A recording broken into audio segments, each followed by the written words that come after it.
ఆంధ్రప్రదేశ్ పల్నాడు జిల్లాలో తీవ్ర విషాదం చోటు చేసుకుంది.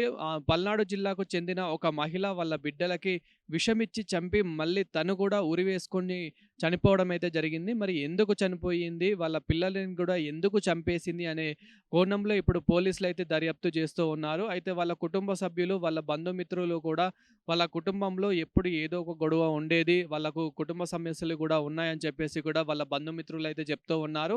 సో, ఇప్పుడు ఎవరైతే మహిళ చనిపోయిందో తన పేరొచ్చేసి భారతి అని జెప్పేసి తెలుస్తూ ఉంది. అదేవిధంగా వాళ్ళ ఇద్దరు కొడుకులను గూడా తను అయితే చంపేయడం అయితే జరిగింది. విషమిచ్చి చంపిందని జెప్పేసి, హత్య చేసిందని చెప్పేసి అయితే తెలుస్తూ ఉంది. సో, వాళ్ళిద్దరిని చంపేసి మళ్ళీ తను గూడా ఉరివేసుకొని చనిపోయిందని చెప్పేసి అక్కడ అధికారులైతే చెప్తున్న పరిస్థితి అయితే కనిపిస్తూ ఉంది. ఆ మృతదేహాలను గూడా పోస్ట్‌మార్టంకైతే పంపించిన పరిస్థితి అయితే ఉంది. అదేవిధంగా తన భర్త ఎవరైతే ఉన్నారో తన భర్తకి ఈమెకి వివాహమై దాదాపు 7 సంవత్సరాలు అవుతూ ఉంది. 6 ఏండ్ల కొడుకు అదేవిధంగా 4 సంవత్సరాలున్న కొడుకు ఇద్దరున్నారు. వీళ్ళ ఇద్దరిని కూడా చంపేసిందని చెప్పేసి తెలుస్తూ ఉంది.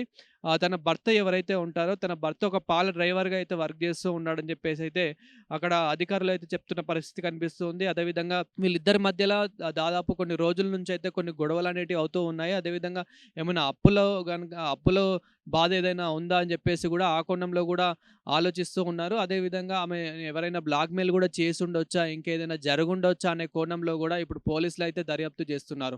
మొత్తానికైతే ఇదంతా ఒక బాధాకరంగా మారిపోయిందని చెప్పేసి గూడా తెలుస్తుంది. అండ్ ముఖ్యంగా వాళ్ళ బంధుమిత్రులు గూడా అక్కడికి చేరుకున్న పరిస్థితి అయితే కనిపిస్తుంది. అదేవిధంగా ఇప్పుడు అధికారులు పోలీసులు గూడా ఎవరైతే ఉన్నారో పోలీసులు గూడా అక్కడికి చేరుకొని అసలేం జరిగింది? ఎలా జరిగింది? ఎందుకు చంపింది? ఎందుకు తను గూడా ఆత్మహత్య చేసుకుంది? ఉరివేసుకొని ఎందుకు ఆత్మహత్య చేసుకుంది? అని చెప్పేసి గూడా ఇప్పుడు పోలీసులైతే ప్రతి ఒక్క కోణంలో అయితే ఎంక్వైరీ చేస్తూ ఉన్న పరిస్థితి అయితే కనిపిస్తూ ఉంది.